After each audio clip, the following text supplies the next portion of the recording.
Let's talk about pricing strategies and the important factors to consider in formulating prices for a typical retail frame shop. If your business is new, there's no better time to establish profitable business practices, including an informed, workable pricing strategy. If your business is well established, or if you're planning changes, maybe your pricing strategy needs a review to maintain profitability or to remain competitive in your market. Pricing strategy involves a lot more than cost markups and varies according to the unique nature of each business. A markup that's right for you may be wrong for another framer.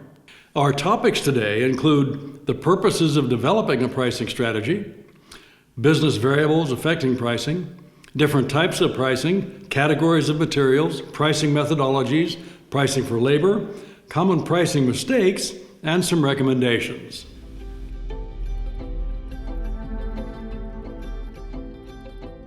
The first purpose of any pricing strategy is to maximize profit.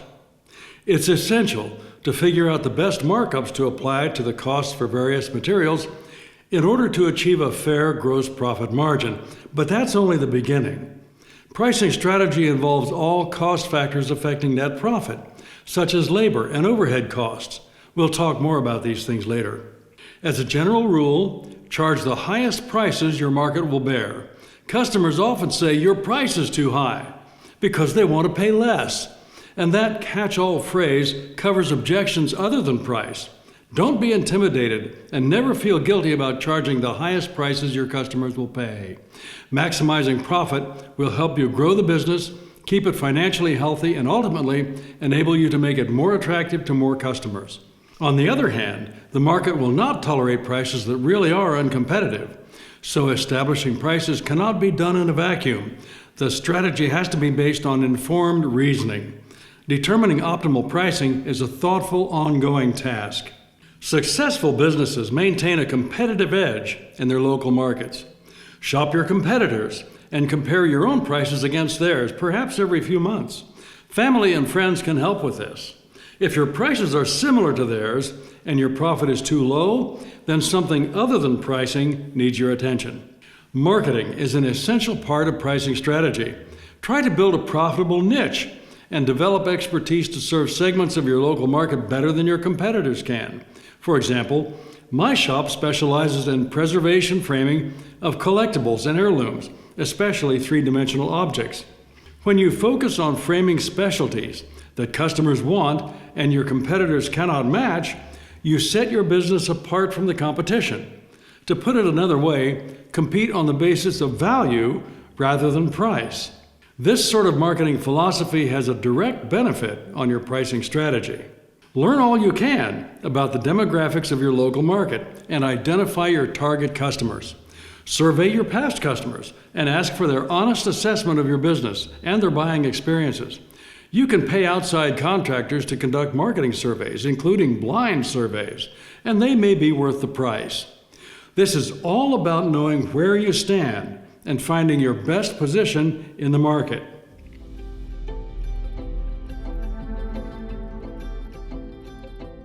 There are lots of variables in business, and nothing stays the same for very long.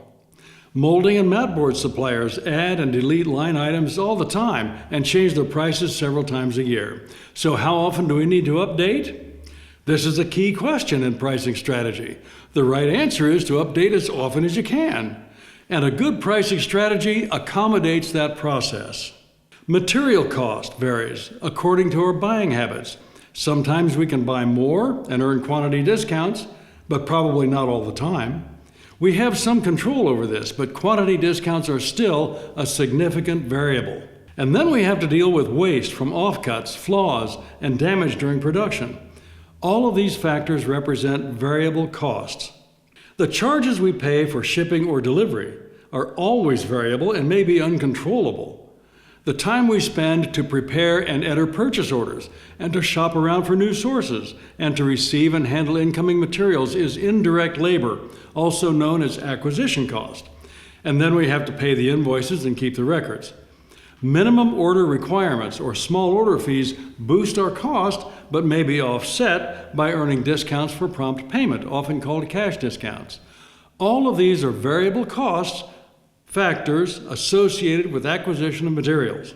Labor often represents about 1/3 or more of the cost total for a small retail picture framing business, and it may be the largest variable cost in any business.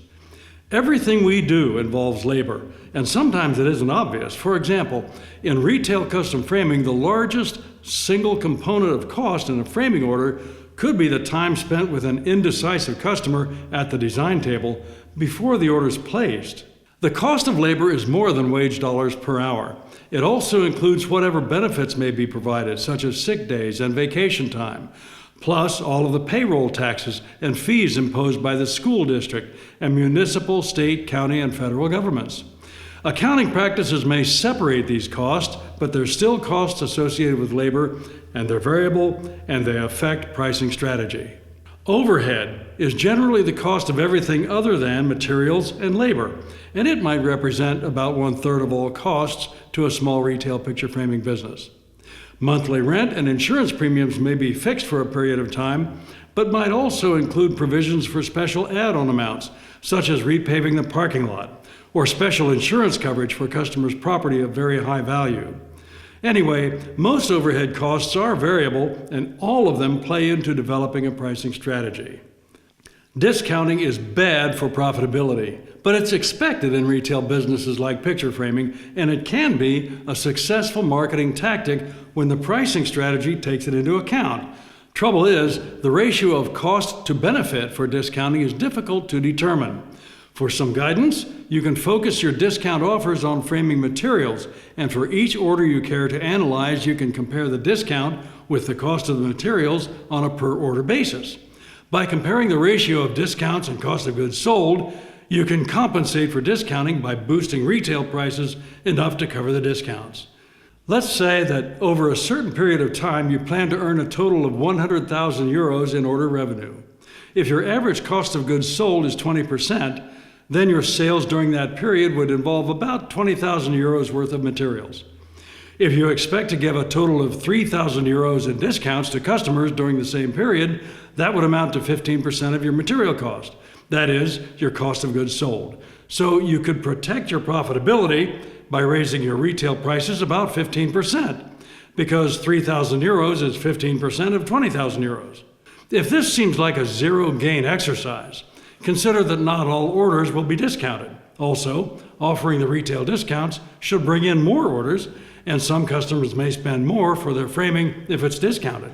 You might find a million ways to compensate for discounting, but the key here is to realize what discounting actually costs in terms of profit, especially net profit, and account for that in your pricing strategy.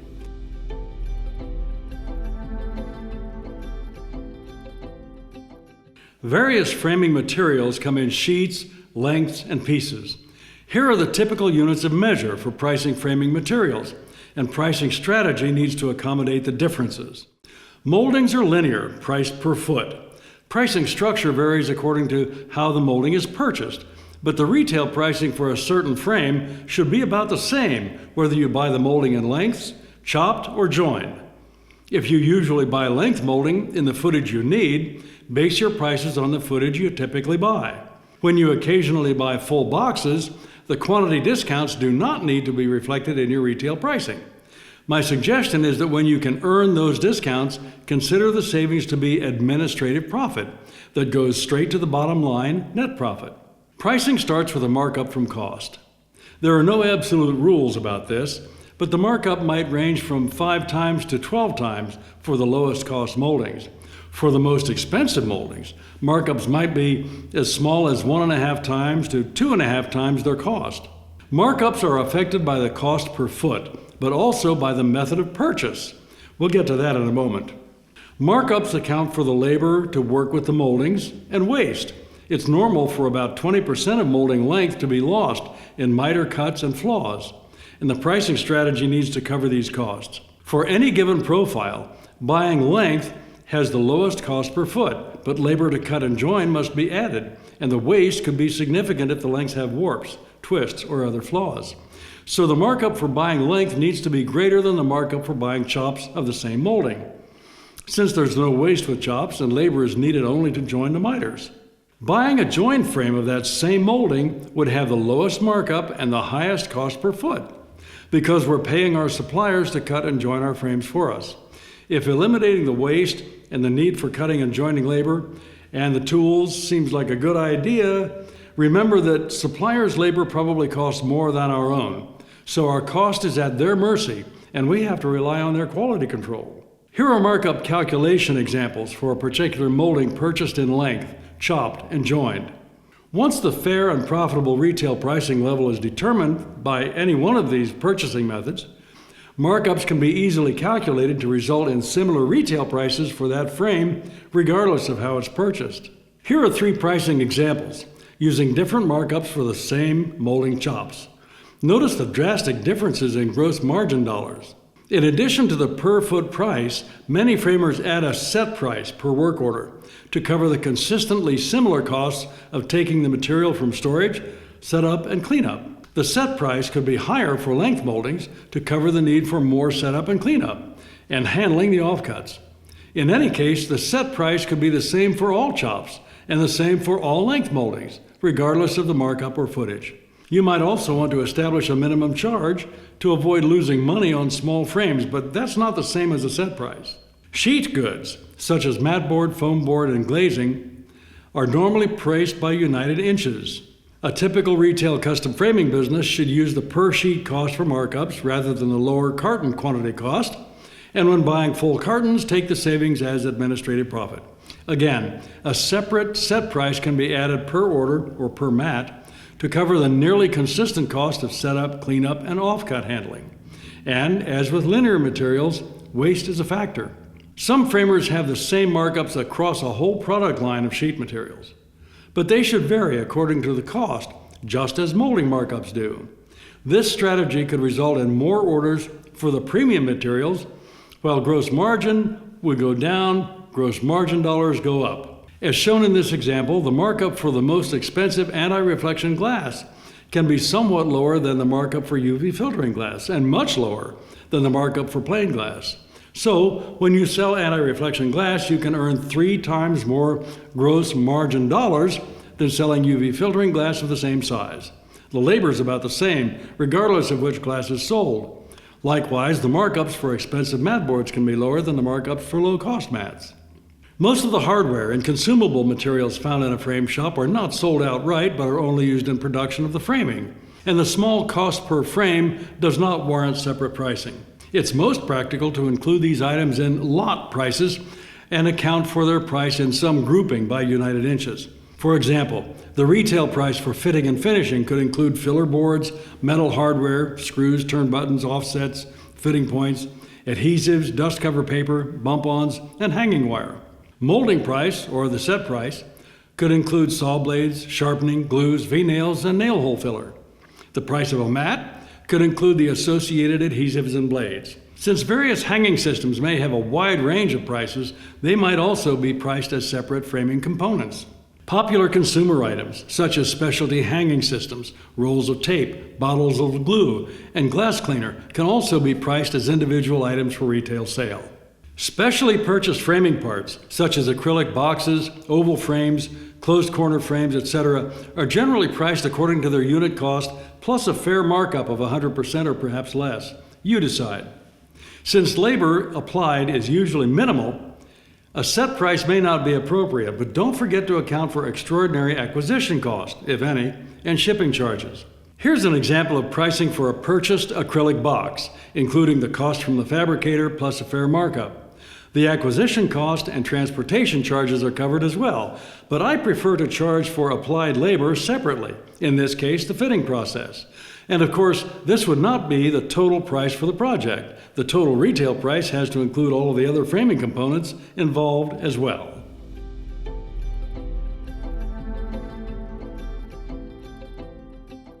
There are several pricing methodologies that may be used in custom framing. It's important to be familiar with these, whether you do your pricing manually or use a professional point-of-sale software program.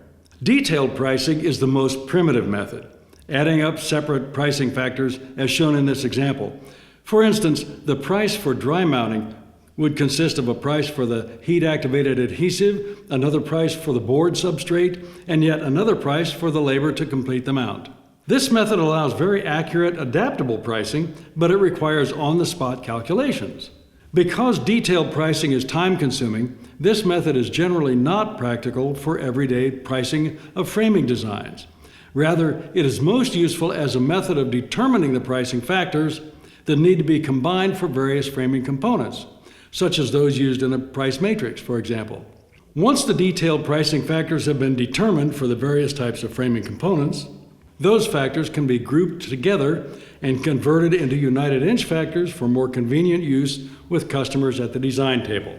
Consolidated pricing is the next step towards simplifying the pricing task, combining prices for multiple material and labor components.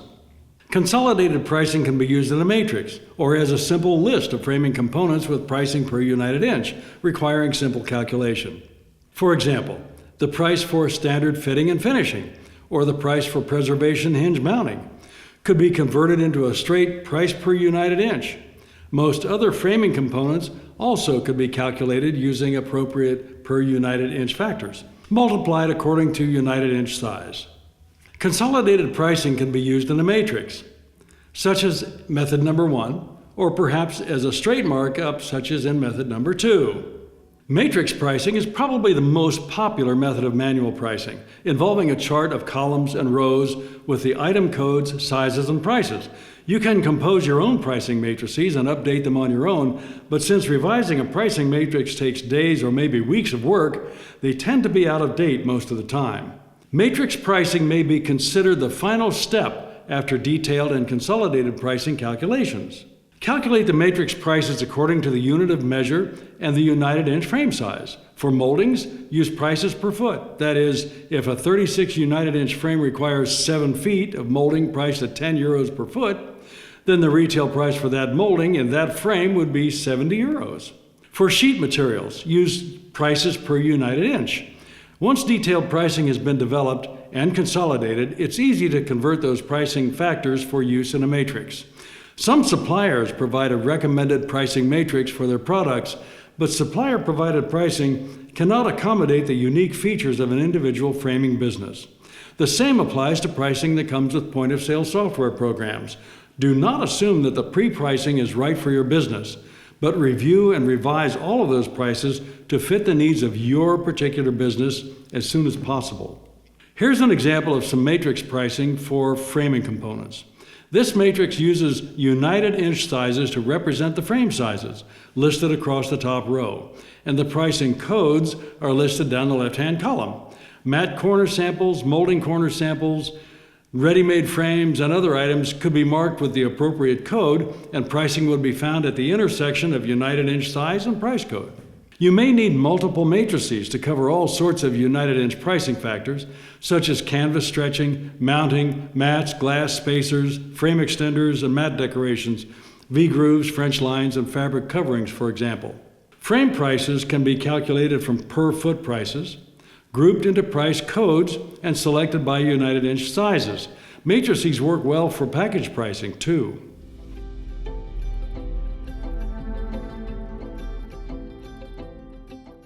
The shop labor rate refers to the retail price charged for labor. This price generally is calculated by averaging the total of all non-material costs for the business during a certain period of time, the longer the better, and adding a profit factor. For example, add up all the costs of doing business, other than framing materials, for a 3-month period. Include the total of hourly wages, salaries, bonuses, and benefits, payroll taxes and fees, rent, utilities, internet cost, office supplies, trash collection, everything. It might be simpler just to start with the grand total of your business expenditures for that period and deduct what you paid to your suppliers for framing materials. Then divide that total amount by the number of hours the business was open during those 3 months, and add in the retail profit rate you want to apply to labor. In my frame shop, this comes out to be about 65 euros per hour, or about 1.10 euros per minute. But maybe your shop labor rate should be higher or lower. All costs of doing business change over time, so it's a good idea to recalculate your shop labor rate at least once or twice every year. Whatever shop labor rate you determine, use that per minute labor rate to calculate retail labor pricing for all framing tasks. If your shop labor rate is €1 per minute and cutting and joining a frame takes 10 minutes, then your €10 price for building that frame should be included in your markup for the molding, plus the set price if you use one. The shop labor rate can be used for all labor calculations, which is particularly handy when estimating the price of, say, mounting three-dimensional objects. If you estimate that the task will take 20 minutes at €1 per minute, then charge at least €20 for that task.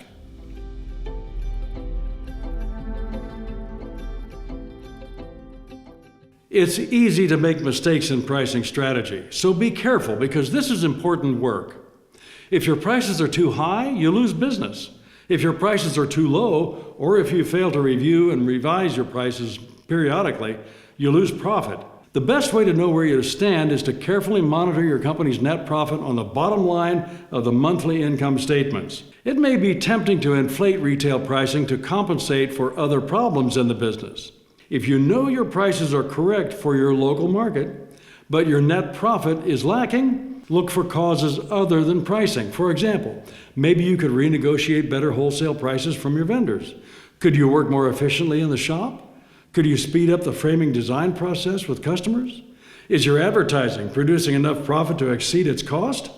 Are you spending too much for internet service or credit card processing fees or trash collection? Always look for ways to work more efficiently and spend less. As you can see, pricing strategy involves considerably more than markups, and optimal pricing is a moving target. Here are some suggestions to help your pricing strategy. Use professional point-of-sale software. There are several good programs available for framing, and all of them provide everything you need to revise prices easily, precisely, and timely. In almost every full-time framing operation, point-of-sale software saves more than it costs, and the payback comes quickly. Also, nearly all suppliers of mats and moldings now provide barcodes on their samples. A wireless barcode scanner can cost less than €50, and it's a big help in making the most of your time with customers. Monitor your prices and costs all the time. Watch the net profit numbers on your monthly income statements. Shop your competitors periodically and keep up with what's going on in your local market. Avoid missing important financial and tax information. By working with your banker and a professional accountant, quarterly professional reviews may save your business more than they cost. And above all, remember that producing net profit is the essential purpose of every business.